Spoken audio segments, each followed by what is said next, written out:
Hypercar Mountain.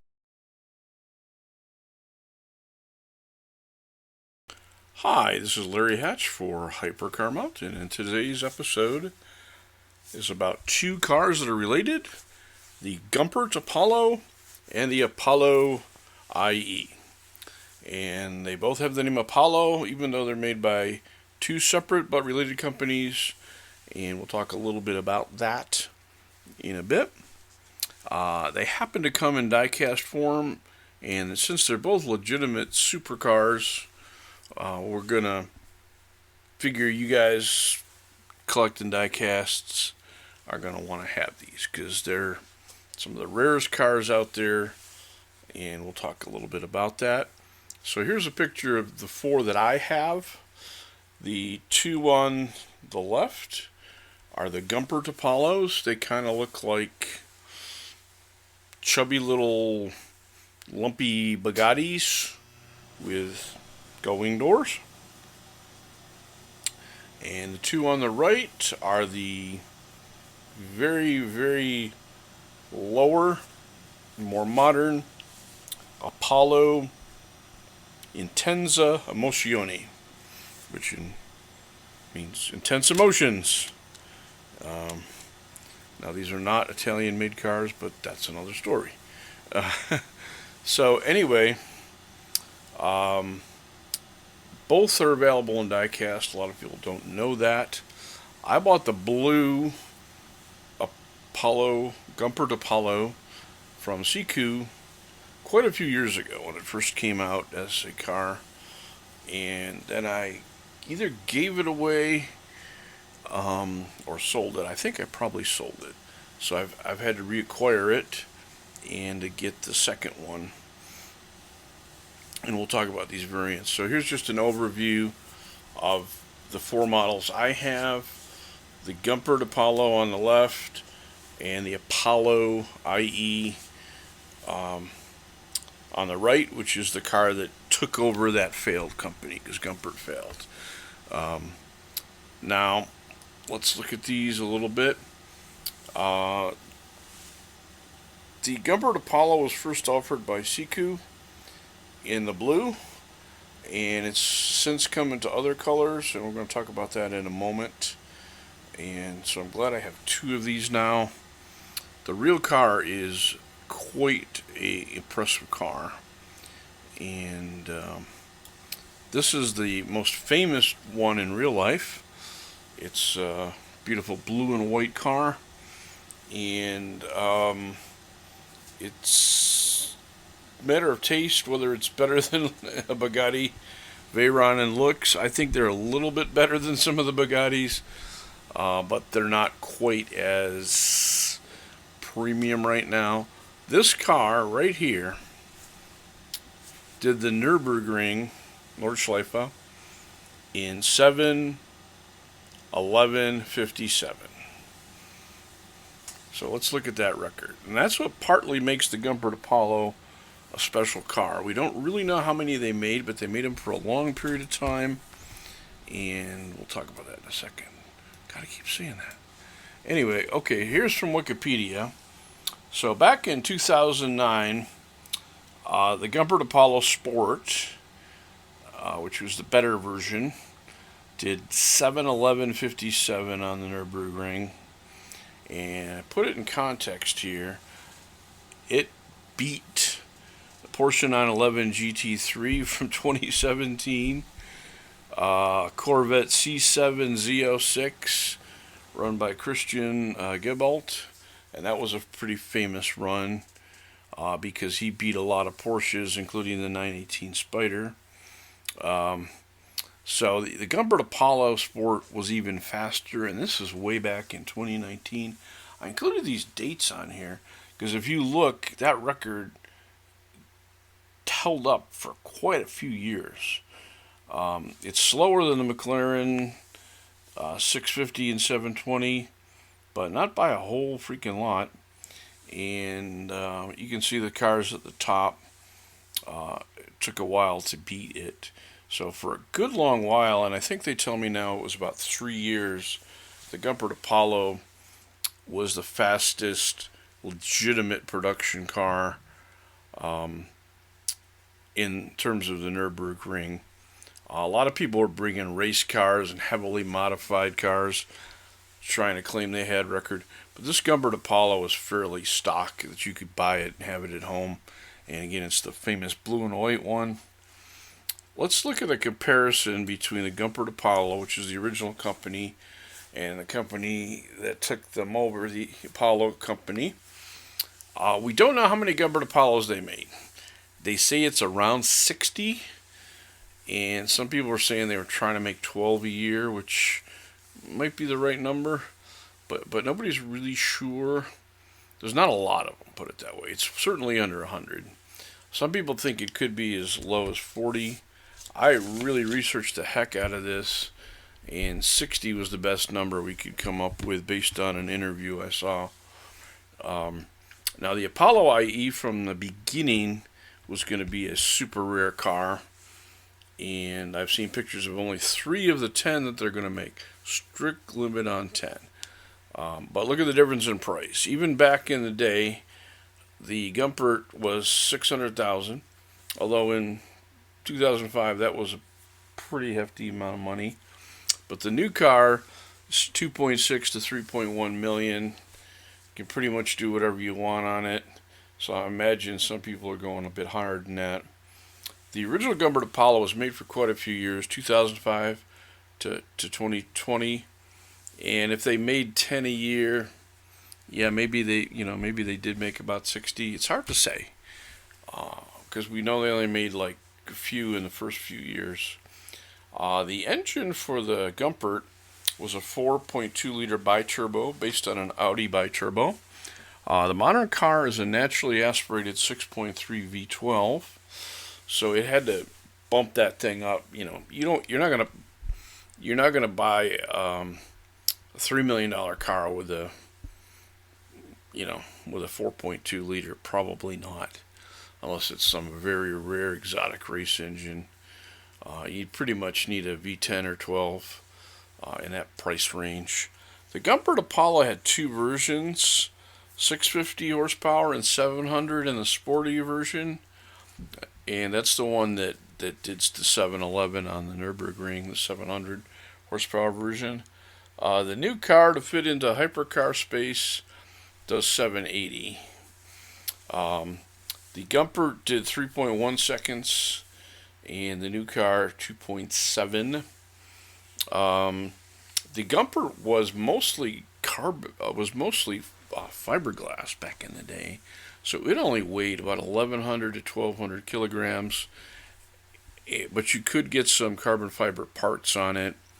The Apollo IE, of course, modern carbon fiber, it's 1,250.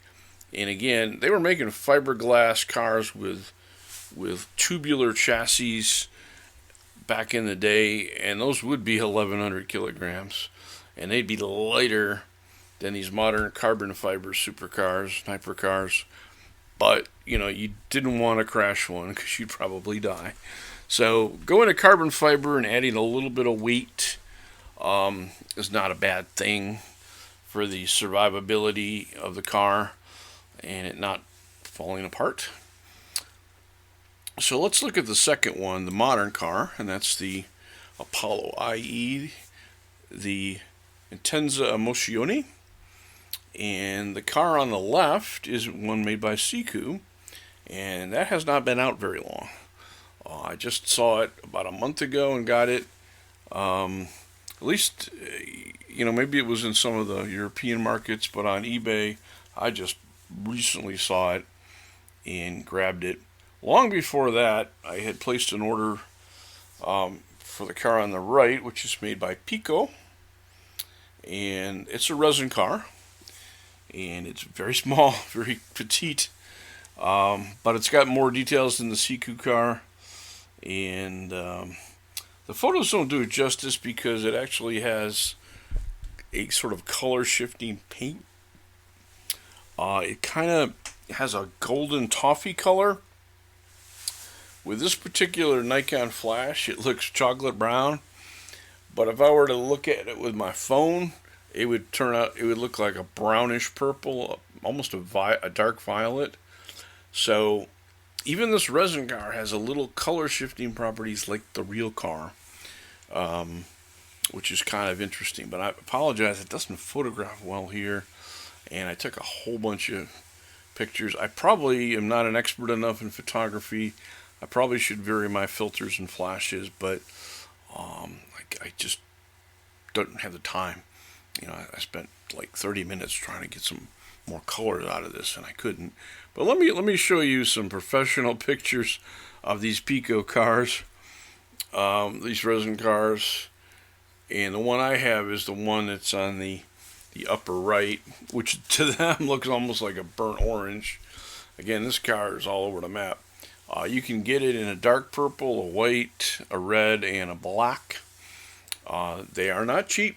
They're around shipping plus or minus $68 to $90 each. But again, when I got this, maybe 8 months ago, from Hong Kong, and I think they're all still from Hong Kong. It was one of the rarest 164 cars out there in terms of the real car and the toy car, both. So it was a halo thing for me, and it was one of the first cars I had bought last year, in that $70 plus price range. I think I had bought the Lamborghini Terrazzo before that, but around the same time anyway.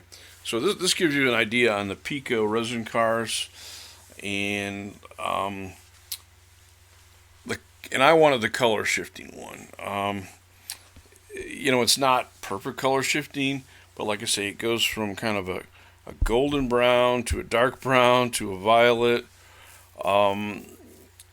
almost the whole car at the same time, unlike the real car. So let's look at the real car of the 10 made. And here's the YouTube blogger Shmee, aka Tim Burton, at a car show in it's either Saudi Arabia or the Emirates. I'm not sure which. But anyway, this is the real color shifting car in real life, which does go from gold to amber to red to blue to purple, and it's owned by a gentleman named Loke from Malaysia, so it's also been called the Malaysia car, and it's one of the most beautiful looking cars in the world. Notice the aerodynamics on these things. They're almost like a Lamborghini Venano in that they have a T-shaped spoiler with a shark bar, what Jay Leno called a flying insect look. But look at all of the carbon fiber fins and foils and rudders and points and vents on this thing. I mean, it's complicated as heck. So anyway, that's the color shifting one. The Pico toy model, diecast resin model, is called the Gold Chameleon. That's what you order it if you want that particular one. The real car, owned by the gentleman from Malaysia, here's another picture of it, is known as the Golden Dragon. And they say he spent over $100,000 just on the paint job. But if you look carefully, some of the bits really are separate colors. But if you look at the piece over the front fender, that's the same paint as on the hood. It's just happened to be the angle of it. And this is a great car for color shifting paint because everything is so angular and the shadows are so complicated. That same paint is going to do different things under different light and angle conditions. So look at that. So the resin car is called the Gold Chameleon. Doesn't change as much, but it's pretty cool. And the real car is called the Golden Dragon. As I understand it, the Golden Dragon was originally black. But there is another black car, as we had seen in the Shmee picture, that has gold wheels. So we know side by side, so they exist separately. We know there's also a third car, which I'll show right here. And that is owned by Barry Schlotnick of the Iconic Collection in Miami, Florida. And Shmi actually did a video of this as well, and I think Barry did one too. The car is not really orange and black and white like it looks. It's actually orange and dark burgundy. And those alternate bits are a very dark burgundy and with orange carbon fiber. Holy heck. That's a pretty crazy looking car. So, if you guys want to do your research on other cars that exist, that would be neat, because we only know of 3 so far. In terms of the diecast cars, let's look at those. There are 4 color versions of the CQ Gumpert. There's the blue with silver gray wheels, the original one. And I apologize, I forgot when that came out, but it was probably 10 years or more ago. Recently there's been an orange version, which I just got, as you saw, and that came in a pack with a orange and black Audi R8, which is a great car. I'm going to show that too. And it was called the orange and black pack. And since both, I hate buying a pack for one car, but this thing has 2 great cars in the pack, if you like Audis especially. There's also a chartreuse version that's towed by a Porsche Macan. That's probably going to be a rare one. And based on Google Images, there's also a yellow one with silver wheels. I don't think that's a chartreuse one. Based on the website, it looked like it was more of a kind of a golden yellow. So I have not seen the yellow one in a reliable setting, but I feel confident that it's out there somewhere. Now the IE, aside from the Pico resins, the CQ comes in 5 colors that we know about. Comes in the one I have, the black with black wheels, much more common. Comes in a black with silver wheels, still pretty common, and a black with gold wheels. I didn't know about the black with gold wheels until I researched it, because I would have rather had that one, since we know that one of the real cars is black with gold wheels. Go back to the Shmi picture if you want. There's a 4th one, blue with gold wheels and a red interior, and that comes in a supercar 3-pack, which I've only heard about. I may think about buying that. And there's also a purple with gold wheels. So just with the CQ alone, you have these different cars. You have 9 different cars. Then you have 5 more with the Pico resins. So hey, there's about 14 out there that one could get. I'm thinking about collecting them all, but I've got other priorities right now. So let me know if you have any of these or seen any others. This is not intended to be a buyer's guide, but sometimes when something is kind of rare like this, I like to discuss the color variations, because nobody else seems to be doing it. And again, please subscribe. We really appreciate it. Some videos are getting hundreds of views. Some are getting 12 views. So I'm getting a little bit discouraged here on these specialized ones. So if you like these specialized topics, please give me a little support and get your friends involved, because I really need to get my subscribers over 1,000. Not necessarily to monetize it, but to get the viewers that I need, because with less than 1,000 subscribers, the algorithm is going to kill you, and you're not going to show up in any searches hardly at all. So anyway, please help us out, and if you like this kind of specialized content, please let your friends know. And if you want me to change a few things, we'll do that. Just let me know in the comments, and we'll go from there. Thanks for your time. Hypercar Mountain.